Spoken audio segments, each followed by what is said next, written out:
नमस्कार. माझं नाव तुषार संजय तळेकर, राहणार केम, तालुका करमाळा, जिल्हा सोलापूर. आमची वडिलोपार्जित शेती आहे. शेतीमध्ये पहिल्यापासून ऊस, कांदा हेच पिकं राहतात.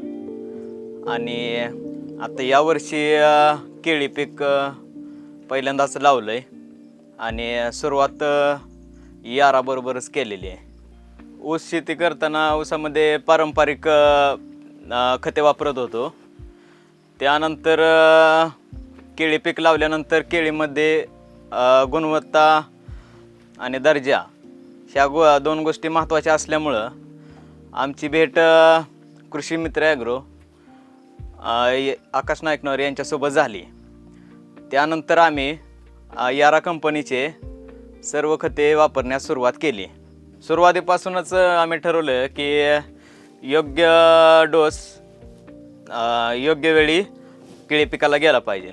त्यासाठी केळीला रिंग डोस ज्यावेळेस आपण घेतो त्यावेळेस नायट्रोबॉर, यारामिला कॉम्प्लेक्स आणि एसओपीचा वापर केला. तसंच ज्यावेळेस आपण मोठे बांधणी करतो त्यावेळेस पण नायट्रोबॉर, यारामिला कॉम्प्लेक्स आणि एसओपीचा वापर आपण केलेला आहे. रिंग डोसला यारा कंपनीचे नायट्रोबॉर वापरलं. त्यानंतर काळुकी, 2 पानातील अंतर आणि वाढ ही यामध्ये मला भरपूर फरक जाणवला. त्यानंतर मोठ्या बांधणीच्या वेळेस पण मी नायट्रोबॉरचा वापर केला. त्याचा फायदा मला ज्यावेळेस वेन होते त्यावेळेस वेन एकसमान होण्यासाठी पण खूप फायदा झाला त्याचा. यारा कंपनीच्या नायट्रोबॉरमध्ये कॅल्शियम नायट्रेट आहे आणि त्याला विशिष्ट प्रकारचं एक कोटिंग असल्यामुळं आपण ते दुसऱ्या खतासोबत देऊ शकतो.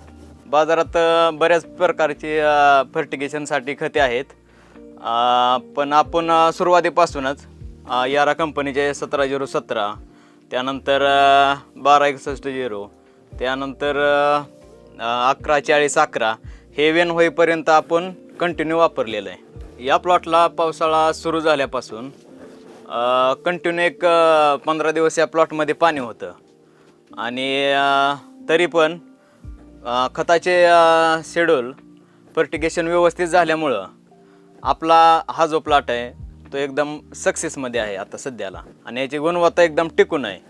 पावसाचा किंवा जास्त याच्यावर काही परिणाम झालेला नाही.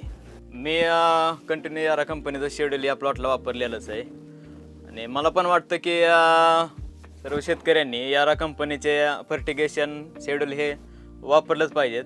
रिझल्ट मला एकदम छान आले. तर तुम्ही वापरा, रिझल्ट छानच येतात. थँक्यू यारा.